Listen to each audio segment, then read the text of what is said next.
Hey there, John Lumber here with LRA Insurance.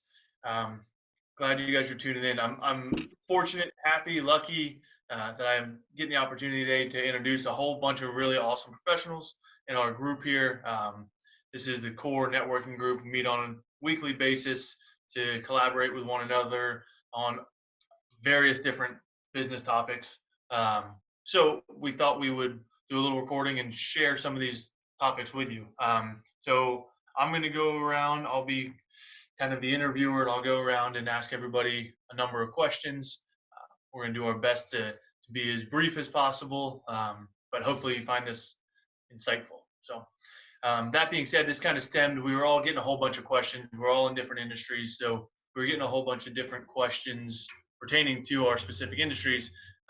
So one thing that I was getting a lot of being in the insurance world is clients come calling me that own businesses, and they're saying, "Hey, what happens if I can't make my monthly payment or my quarterly payment or whatever?" My answer to that is call your agent, call your insurance company. Right now, with everything going on, they're not going to leave you out to dry. People are going to work with you and come up with a plan. So just reach out and ask, and you will get some information. So with that, we're going to dive right into it. I'm happy to introduce or ask our first question to Darren Kohler with Convergent. Darren, how are you?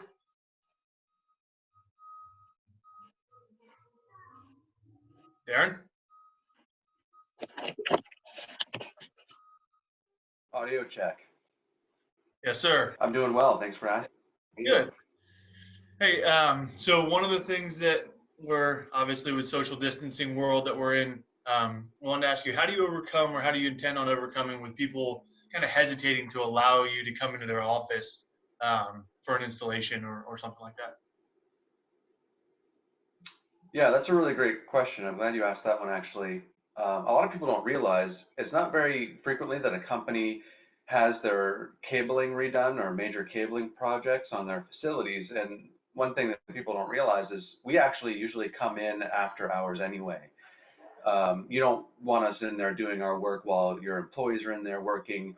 We're gutting a lot of the infrastructure up in the ceilings that you don't even see and behind the walls. And so this might actually be a perfect time for you as a company to have us come and do our work and, you know, have this cabling done for you so that when you come back into the office, your data infrastructure and your telecommunications infrastructure is ready to go.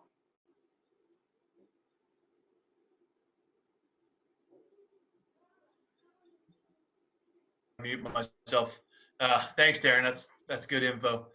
So next question we've got here is for Alan Anderson. Alan is the owner of AllDirect CFL. And kind of sticking on the remote working topic, Alan, with so many companies working remotely, how are they handling their copying and printing services right now? Well, that's a good question as well, John. And what they're doing is they're moving more to small multifunctional devices or printers in their home. For a lot of the folks that are working out of home, if there's major jobs, there's usually a couple of people that are designated to be in the office. And so they'll go in and do the major print jobs in-house. As you know, the traffic to and fro from the offices has gone down quite a bit. So it's only key people that are doing the big jobs. Right. But overall, that's how they're handling it. Cool. Appreciate it. Thank you, Alan. And good to see you. Sticking on the Alan train, we're going to next talk to Alan Migliorata, the owner of Sinosaurus. Alan, we know that some businesses, unfortunately, are having a little bit of a slower time right now. Do you see them taking an opportunity or taking this time to kind of enhance their curb appeal or any other of their image with this? John, unlike the previous two interviews, I don't like my question. Can you come up with another one on the spot? I'm just kidding. I'm sorry, John. No, so it really is. That's an important question to answer. And there's different times for businesses to advertise, and the scariest time of all is when there's no money coming in for a business.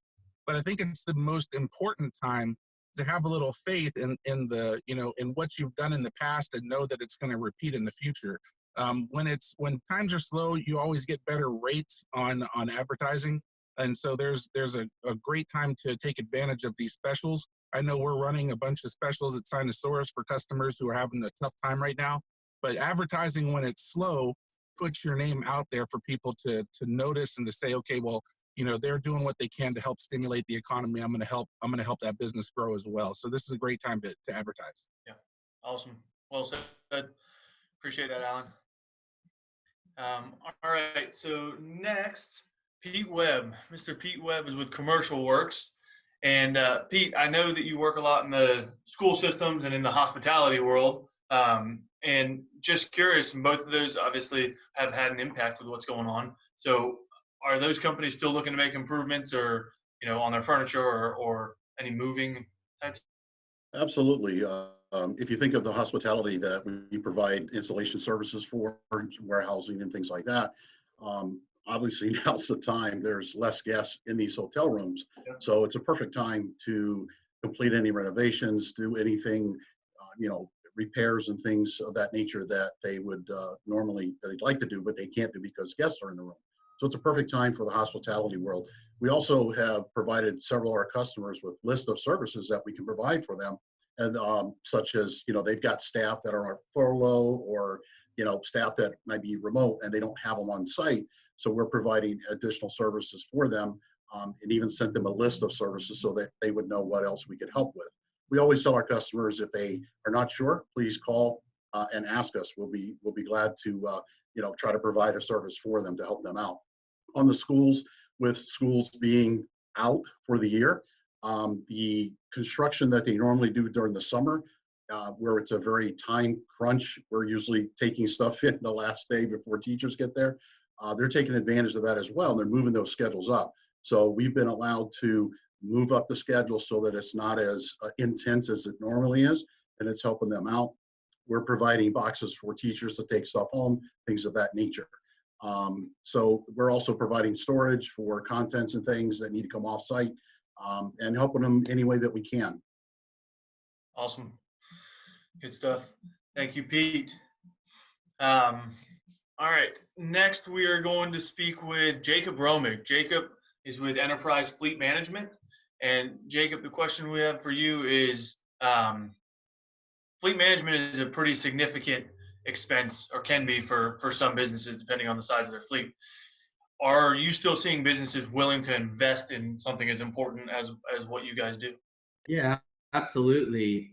Great question. So there are a lot of companies that in certain industries haven't been as affected, such as roofing companies, landscape, HVAC, et cetera.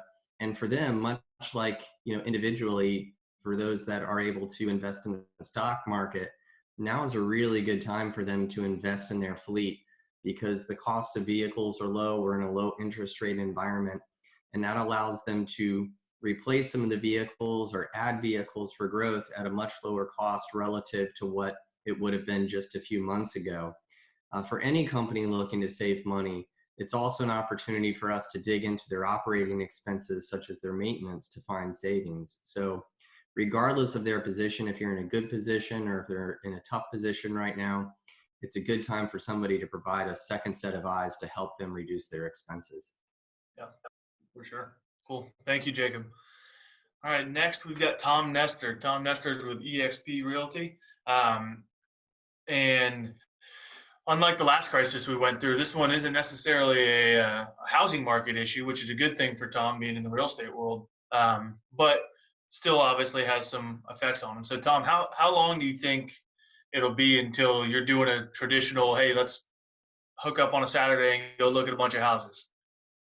Well, there are people that are looking at houses now, and it's really up to the individual consumer and the agent what they're comfortable with.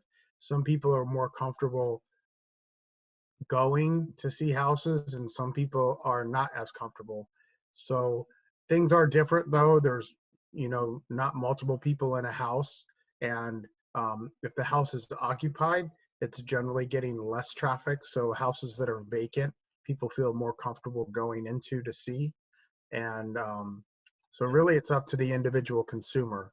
But I think it really depends, like, you know, if the stay-at-home order is lifted, at the end of this month and what the reports are. I think if there'll be a gradual, when the coronavirus dies down, people will feel more comfortable going into other people's houses. Right. Well, good to know. And it's nice that people are still doing it. So, all right. Next here, we've got a question for Mr. Tim Taylor. Tim Taylor is the owner of TaylorWorks, an IT company here in town. So, Tim, with as many folks as we currently have working remotely, cybersecurity is a huge, huge issue. I see it on the insurance side, and obviously you are on the front lines of it. What are some things that business owners can do to help protect their information right now? Well, thanks, John. It's typical that everybody has good security all the time. I mean, you need to have good security all the time. We now have sent a lot of people home, and because those people are working remotely, it doesn't mean that your security is going to be it's going to be less secure. It's actually just as secure as. You getting the feedback, or is it just me? You can make it just as secure as if they're in the office. However, I think a lot of companies now need to look at their remote policies. What we had to kind of quick and dirty get everybody set up remotely, but you need to look at long term. I'm going to have some of my people working remotely more than they used to. So we need to start protecting their home computer. We need to start doing things that now it's an extension of your office. It can't just be that everybody's in the office and a few of your sales guys are on the road. Now you need to be able to plan for anybody in my company. What does it need to look like them working remotely, and get all that set up so the next time we have something like this, then it would be very easy for them to work from home. I think a number of companies might actually decide certain people can work from home from now on. And so that's going to be something else that we're going to have to look at. But talk to your IT guys. We'd love to help you out with that. And we'll set you up securely and remotely. And we can make it just as secure as if you're in the office. Thanks. Awesome. Good to know. Thanks, Tim. Next here, we've got Austin Jacks. Austin, I'm sure, has been busy. He's with Security Financial Management in the financial world, and I'm sure he's fielding a lot of questions and dealing with a lot of people. So one question we have for him, and this is fairly open there, but what's the best thing people can be looking for or doing right now in the market, Austin? So the best thing people can do is try to manage their emotions, John. Oftentimes in market turmoil, people go with their gut feeling of, oh, I should sell right now, move the cash, move the safety, and that's the opposite of what you want to do. The best thing to do is try to stay in the market, maintain a long-term focus, and allow the market to rebound, because historically it has. A caveat to that, and the second that would be, if you have additional cash on the sideline, it is a great time to purchase securities, because they are selling and valued at a much lower price than they were a month and a half ago. So managing your emotions, staying invested, and investing additionally, we feel will really put people in a good position long term.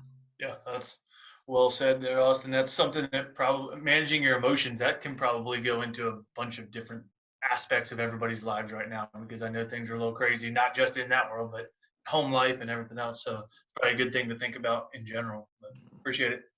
Yep. All right, next we've got Mr. Romeo Salvani. Romeo is with ADP, and they got a lot going on right now too. And the question for Romeo is, human capital management is huge right now. It's a big, I don't want to say buzzword, but it's a big thing that companies are looking at. What's the biggest shift that you see this having on employees, this whole situation moving forward? Thanks, John. I'm going to piggyback a little bit off of Austin and Tim here. So from an employee standpoint, continuing to manage your emotions going through, times of turmoil is critical. And like Tim said, one of the biggest shifts we're seeing is how people are going to return to work. And what I mean by that is 4 weeks into stay-at-home orders, making remote work a more permanent option for certain roles in certain industries. Right. And what that's causing for a lot of financial leaders is to reevaluate their P&L, find money in their budgets to support technology and really process automation, and take into consideration the safety of social distancing with employees. So a lot of our clients are going through those thought processes today, and we'll help them navigate a lot of those complex situations. Yep, that's awesome. Appreciate that, Romeo.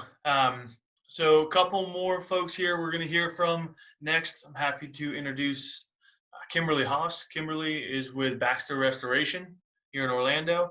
And being in the restoration world, in your industry, a lot of companies have shifted some of their focus and added COVID cleanup because you guys kind of already have the resources to do so. You deal with mold on a regular basis, so you've got the ability to do that. What types of businesses are having this done? I know that sounds kind of weird, but meaning, is everybody getting their office cleaned? Is it just people that are essential? What are you guys seeing? Yeah, so it's a good question, John. Baxter is a restoration and cleaning company.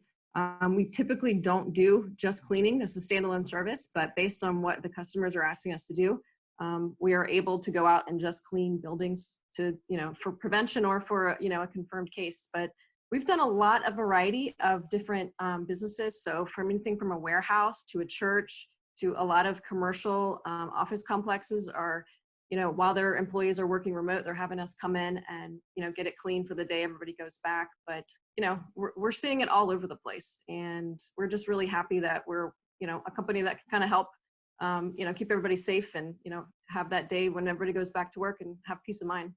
Yeah, you guys are definitely helping out in that regard. I see a lot of it all over social media and everywhere. So appreciate that.